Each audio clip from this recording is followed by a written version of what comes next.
విడిపింపబడిన జీవితం. మగ్దలేనే మరియ మగ్దల అనే ప్రాంతానికి చెందినది. ఆమె జీవితం తొలినాళ్లలో ఎంతో వేదనతో నిండి ఉంది.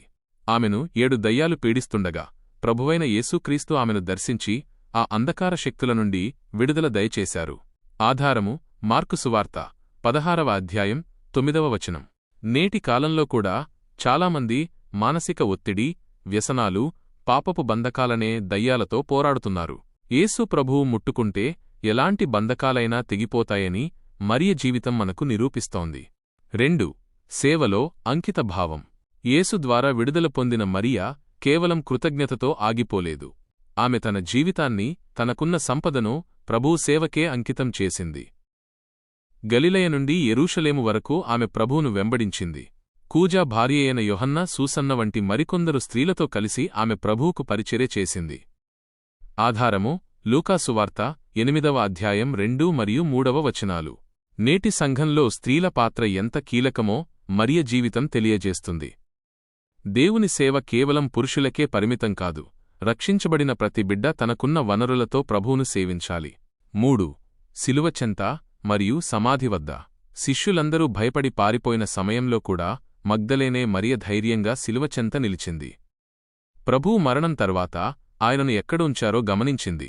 ఆదివారం తెల్లవారుజామున చీకటిగా ఉన్నప్పుడే సుగంధ ద్రవ్యాలు తీసుకుని సమాధి దగ్గరకు వెళ్ళింది. ఆమెలో ఉన్నది భక్తి మాత్రమే కాదు, మరణాన్ని సైతం లెక్కచేయని ప్రేమ. ఆధారము యోహాను సువార్త 20వ అధ్యాయం 1వ వచనం. 4. పునరుత్థాన సాక్షి, అపోహల తొలగింపు.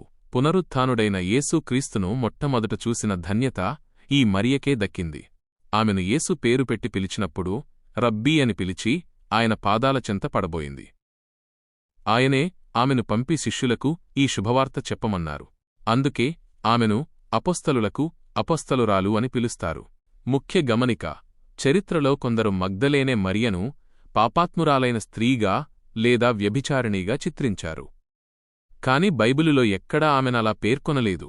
లూకా సువార్త 7వ అధ్యాయంలోని స్త్రీ వేరు, మగ్దలేనే మరియ వేరు. వాక్యాన్ని తప్పుగా అర్థం చేసుకోవడం వల్ల ఒక పరిశుద్ధురాలి పాత్రను లోకం కలుషితం చేసింది. సత్యం తెలుసుకోకుండా ఎవరినీ తీర్పు తీర్చకూడదని ఇది మనకు నేర్పుతుంది. ముగింపు: మగ్దలేనే మరియ జీవితం మనకు 3 విషయాలను నేర్పిస్తుంది. 1. దేవుని శక్తి మనల్ని ఏ బంధకాల నుండైనా విడుదల చేయగలదు. 2. రక్షించబడిన వారు కృతజ్ఞతతో ప్రభువును వెంబడించాలి. 3. కష్టకాలంలో కూడా ప్రభువు చెంత నిలబడే వారికే ఆయన తన మహిమను బయలుపరుస్తాడు. మనం కూడా మరియ వలె సత్యానికి సాక్షులుగా ఉందాం. దేవుడి మాటలను దీవించును.